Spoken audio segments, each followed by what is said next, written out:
All right, Julia and Lee, we appreciate it. I'm sure you guys are going to have a lot more jokes for the rest of the campaign here. They just keep coming. What? Can I just ask a question? Sure. What is Fox News? It's just a parade of propaganda, isn't it? It's just a festival of ignorance. What?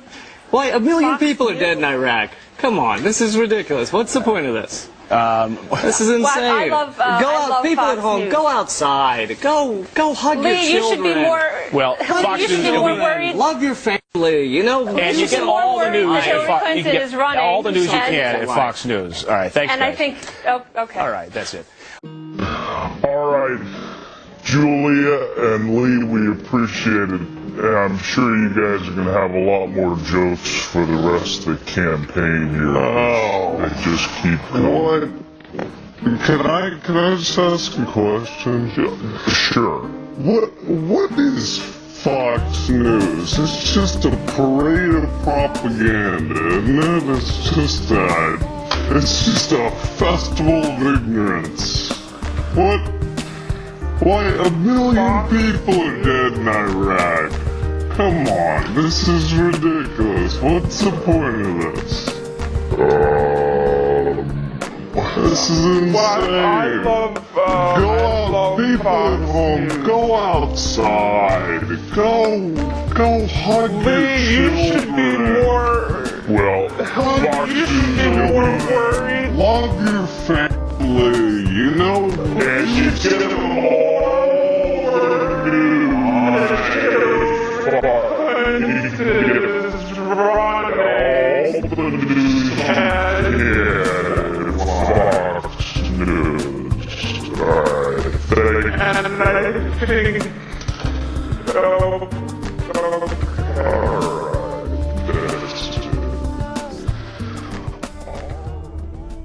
When Iraq had to do the war, Attack on the World Trade Center. nothing. It's like going to a political rally and having people yell at you.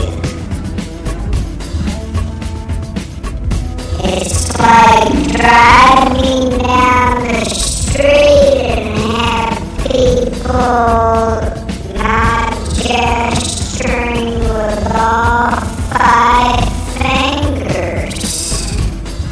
You know, I've been teased in this campaign a little bit. Senator Clinton says, he talks about hope all the time.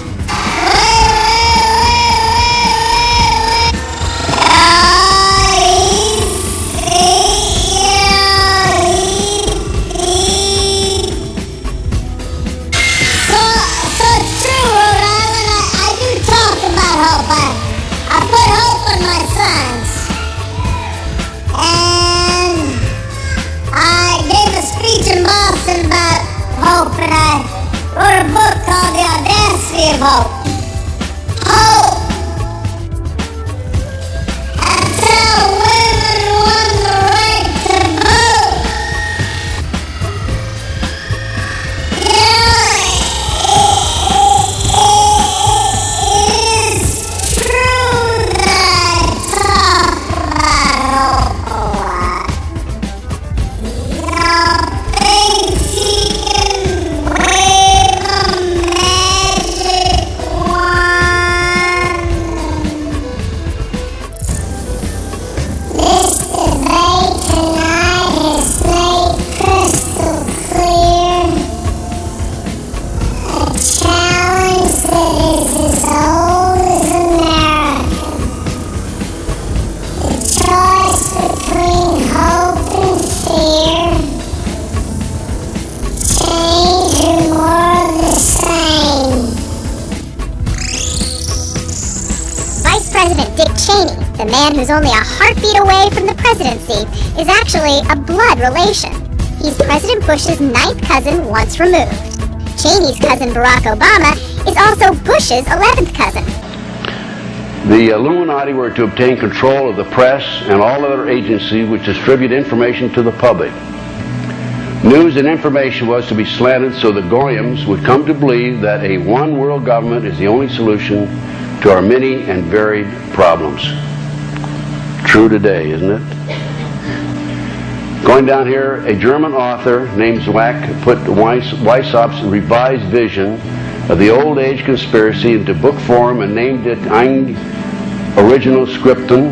In 1784, a copy of this document was sent to the illuminist Weishaupt and delegated to foment the French Revolution. Mean the Illuminati was responsible for the French Revolution? Yes, absolutely.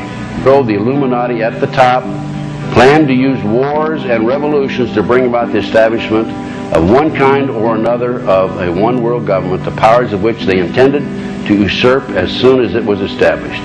When Meyer Rothschild was only 30 years of age, he invited 12 other wealthy and influential men to meet him in Frankfurt. His purpose was to convince them that if they agreed to pool their resources, they could then finance and control the world revolutionary movement and use it as their manual of action to win ultimate control of the wealth, natural resources, and manpower of the world.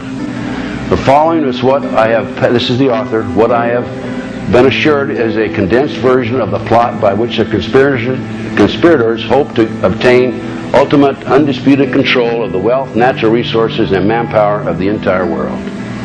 The speaker started to unfold the plot by saying that because the majority of inclined to evil rather than to good, the best results in governing them could be obtained by using violence and terrorism and not by academic discussions. He argued that the use of any and all means to reach their final goal was justified on the grounds that the ruler who governed by the moral code was not a skilled politician because he left himself vulnerable and is in unsuitable position to his throne. He said those who wish to rule must have recourse to cunning and to make-believe because great national qualities like frankness and honesty are vices in politics. I think that kind of applies to Washington, D.C. right today. He asserted our right lies in force. The word right is an abstract thought and proves nothing. I find a new right to attack by the right of the strong and to scatter to the winds all existing forces of order and regulations to reconstruct all existing institutions. He then admonished his listeners with these words: the power of our resources must remain invisible until the very moment when it has gained such strength that no cunning or force can undermine it. The powers of our resources must remain invisible. What's going on in America today? Their plot, their plans, their conspiracy remains invisible. Nobody in the position of authority seems to be worried about it. It's only us who are goyams that are concerned about it, right? The mass of the people. He next advocated the use of mob psychology to obtain control of the masses. He reasoned that the might of the mob is blind, senseless, and unreasoning, and ever at the mercy of suggestion from any side. He stated only a despotic ruler can rule the mob efficiently because without absolute despotism there can be no existence for civilization, which was carried out not by the masses but by their guide, whosoever that person might be. He warned the moment the mob seizes freedom in their hands, it quickly turns to anarchy. He next advocated that the use of alcohol, liquor, drugs, moral corruption, and all forms of vice be used systematically by their agenteurs to corrupt the morals of the youth in the nation. He recommended that the special agenteurs should be trained as tutors, lackeys, governesses, clerks, and by our women in the places of dissipation frequented by the goyams. Well, what about the youth today? What about drugs today? What about corruption of the morals of our youth? The CIA is the biggest drug dealer in America, has been for years, starting back in the 1960s, okay? Well, what about the youth today? What about drugs today? What about corruption of the morals of our youth? The CIA is the biggest drug dealer in America, has been for years, starting back in the 1960s, okay? Well, what about the youth today? What about drugs today? What about corruption corruption of the morals of our youth. The CIA is the biggest drug dealer in America, has been for years, starting back in the 1960s, okay?